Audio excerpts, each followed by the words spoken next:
আমরা এই মুহূর্তে কারিগরি ছাত্র বাংলাদেশের কেন্দ্রীয় পর্যায় থেকে ঘোষণা দিচ্ছি, আমাদের 6 দফা দাবি বাস্তবায়নের লক্ষ্যে বাস্তবায়নের পদক্ষেপ সরকার কর্তৃপক্ষ যতক্ষণ পর্যন্ত না আগাবে এবং দ্রুত পদক্ষেপ গ্রহণ না করবে ততক্ষণ পর্যন্ত আমাদের অবস্থান কর্মসূচি স্পষ্ট থাকবে। এবং ঢাকা পলিটেকনিক ইনস্টিটিউটের নন টেকের প্রিন্সিপাল যতক্ষণ পর্যন্ত এই ক্যাম্পাসে অবস্থান করবে ততক্ষণ পর্যন্ত আমাদের শিক্ষার্থীরা এখানে অবস্থান করবে। ততক্ষণ না পর্যন্ত ঢাকা পলিটেকনিক এবং মহিলা পলিটেকনিক একজন টেকনিক্যাল প্রিন্সিপাল এই মুহূর্তে প্রেরণ করা হচ্ছে এবং নিয়োগ দেওয়া হচ্ছে, ততক্ষণ পর্যন্ত আমরা এখানে অবস্থান করব। আজকে এখানে হয় কিছু হবে, না হলে আমরা এখান থেকে অবস্থান ছাড়বো না। এবং সারা দেশের সকল পলিটেকনিকের শিক্ষার্থীদের কাছে আহ্বান জানাচ্ছি, ঢাকা থেকে যতক্ষণ পর্যন্ত নন টেকের প্রিন্সিপাল না হচ্ছে আমরা ঢাকা ছাড়বো না, কোন অবস্থান ছাড়বো না।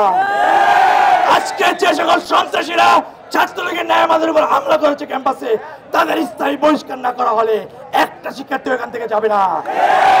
রক্তের বন্যা বয়ে যাবে, কিন্তু তাদের বিচার নিশ্চিত করেই যাব।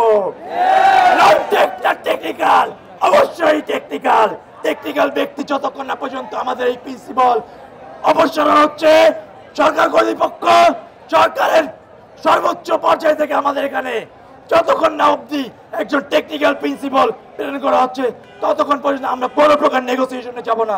আমাদের অবস্থান স্পষ্ট। আজকে দাবি বাস্তবায়ন ছাড়া আমরা কোনোভাবেই রাজপথ ছাড়বো না। আজকে সন্ত্রাসীরা আমাদের ছাত্রদের উপর ঢাকা পলিটেকনিকে হামলা করেছে যাতে আন্দোলন দমন হয়ে যায়। আমরা এই সুষ্ঠু বিচার চাই, আর যার বদলে এই হামলা হয়েছে তাকে ক্যাম্পাস থেকে অপসারণ করতে হবে।